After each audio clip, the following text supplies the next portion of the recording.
photojournalist Motaz Azaiza, a Palestinian photojournalist who documented the first months of the conflict. He joins me here live in Doha. Motaz, it's really good to speak with you. I spoke to you as well soon after you were evacuated from Gaza and you were exposed to the horrors of this conflict. I just want to first get your emotions and feelings right now, how you feel knowing that there might be this ceasefire that could hold and bring an end to this conflict. First, thank you for having me, Yalda. And before I start to talk to you about this, I want to use this moment to thank the state of Qatar, the Emir of Qatar, the Prime Minister, Minister Lulwa, for all the efforts and the help for my people. About the emotions first, thank God I'm alive till that day to talk to you about this, as I saw you talking about the hostages or the prisoners, the Israeli prisoners who are 94, but nobody talked about the 17,000 Palestinians who've been kidnapped by Israeli occupation from Gaza and took to Nakab and other Israeli prisons. Nobody talked about the people who are missed till now, the thousands of people. Nobody talked about why the international law doesn't work for Palestinians. But yeah, it works everywhere, but not for Palestinians. I want to talk about the numbers we just saw on the TV. The 46, it's not accurate. At least now more than 70 or 80,000 people have been killed. And there's a lot, thousands of people are missed.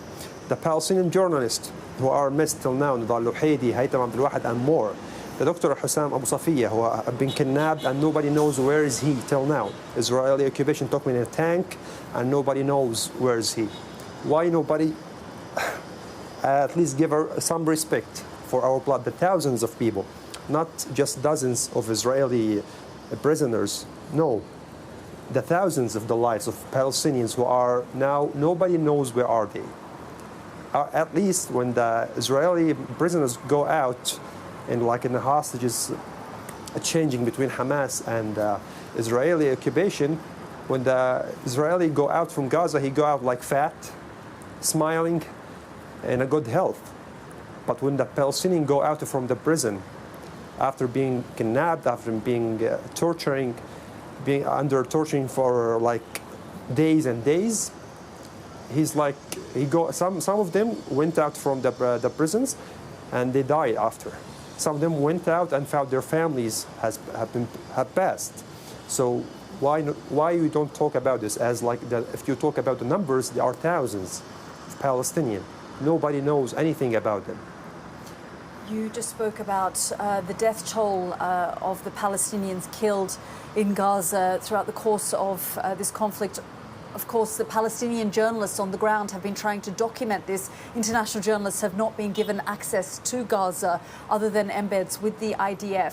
When you look at the images of Gaza today, buildings flattened, people left homeless, 100,000 people missing under buildings, under rubble. What kind of Gaza do you think, if you are ever able to go back, do you think that you will return to? I'm gonna return, yeah, still my home. And but unfortunately, I'm not going back to Gaza that I raised in, and I know the street, and I know the building, I know everything, every details there. If we are talking about rebuilding Gaza, let's just start building a new Gaza from the beginning. There is no like rebuilding, or because there's nothing left. Maybe I have some hope for Gaza for the future, but at the meantime, we can't be so hopeful because the agreement will start on Sunday. As we start to talk now, there was a new massacre in Gaza City as 18 people have been killed by Israeli occupation in an Israeli airstrike.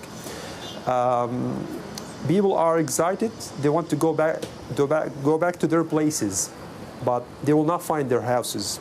They know that they will not find anything, but at least they will get a new tent, maybe, or use the used one and put it above the rubble of their house. So for me, I'm not gonna see Gaza again, the old one that I raised in, but I will see a new Gaza. And I don't know if that will feels good, because the street that I raised in, the street I took picture, And the people I know, I lost hundreds of people, not dozens, not 94. I lost hundreds of people that I know.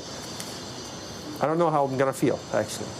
Motaz, I was talking to you this evening. We were both at the Qatari Prime Minister's press conference, and I asked you to reflect on your friends and colleagues who are in Gaza. What are they saying? What are they doing? How are they feeling in this moment? In this moment, every one of them is excited and afraid. Afraid because he may lose his life now by airstrike.